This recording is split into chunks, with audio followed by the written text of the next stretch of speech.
We do have American companies who are leading in 5G. This is a game we can play in and a game that we can lead in as well. And we'll talk about that, a lot of that today. We have John Mezzalingua. He's the CEO and chairman of JMA Wireless. He founded JMA in 2012 in Syracuse, New York.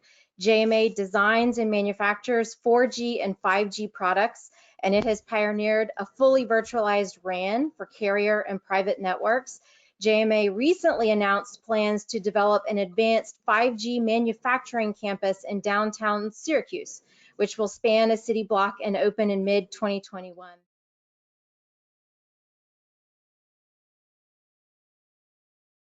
What is vRAN? Why is it so revolutionary? Why is it important? And how is it that that is potentially a major advantage for American companies in global competition? Sure. Thank you, Melanie, and thank you for your leadership on this position. When we spoke a few weeks ago, I was impressed with the depth that you had and all of the issues that we in the industry have been seeing for years. So it's at the right time. Let me start by explaining what a RAN is. It's for the non-engineers in the audience. It's a radio access network, which is really the critical network element that connects wireless to the user. So the traditional solution is custom hardware. So it's single sourced, it's proprietary to that single supplier, it's expensive, and it's hard to upgrade. And it's the key reason that a closed network, a closed system exists in these wireless networks. And I think the principal reason why the senator spoke about software being able to unbundle and break everything apart. So when it comes to virtual RAN or vRAN, that fundamentally converts that custom RAN functionality from hardware to software so that you can run it on any standard computer server.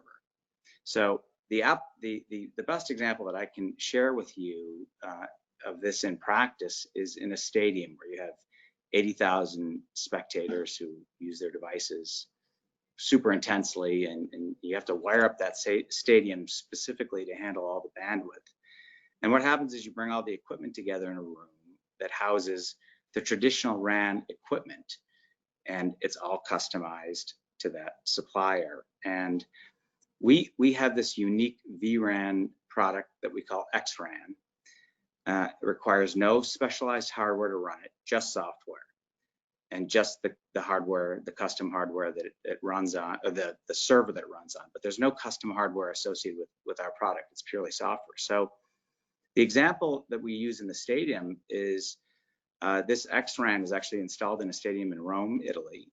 It's this Stadium Olimpico. And this room was filled with Chinese equipment, ZTE in this case, that was completely replaced by a simple Dell server running our software in the corner of the room. It was just a simple rack. And this is the power of what virtual RAN is. This is how you compete with the Chinese. You do it through innovation.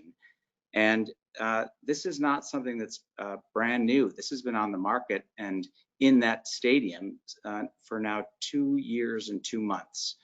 And because we control all the software, we don't depend on anyone else. So just like the large traditional guys like Samsung and Ericsson and Nokia, we control our own destiny on this. All the building blocks associated with the hardware and the ultimate product. So the message here is that it's American owned and it can be done. It's the war against the Chinese is not lost, and that's a pretty vivid example of this, Melanie. So.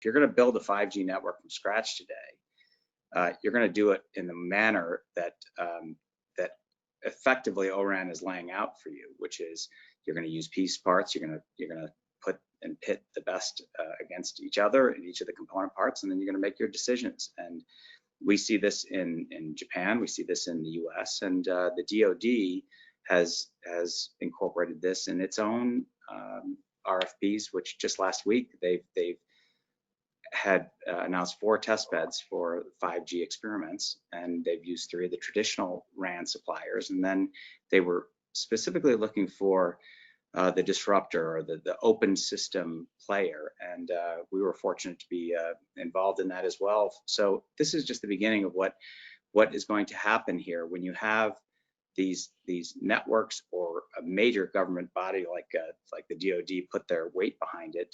It's going to happen, and it's going to overcome a lot of the scare tactics that you might hear when you have a challenge to the incumbent players.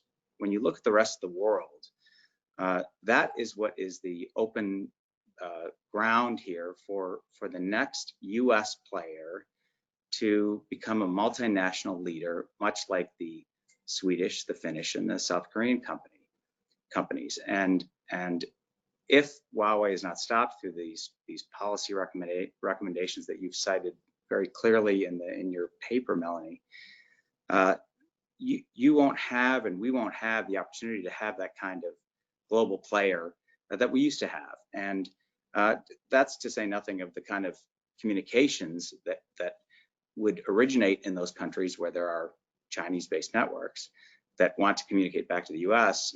You have those problems that are, I know, being discussed actively right now in the defense community. So I think it's a broader question about giving the life and the energy and the shot in the arm to the companies here in the U.S. that can play that role.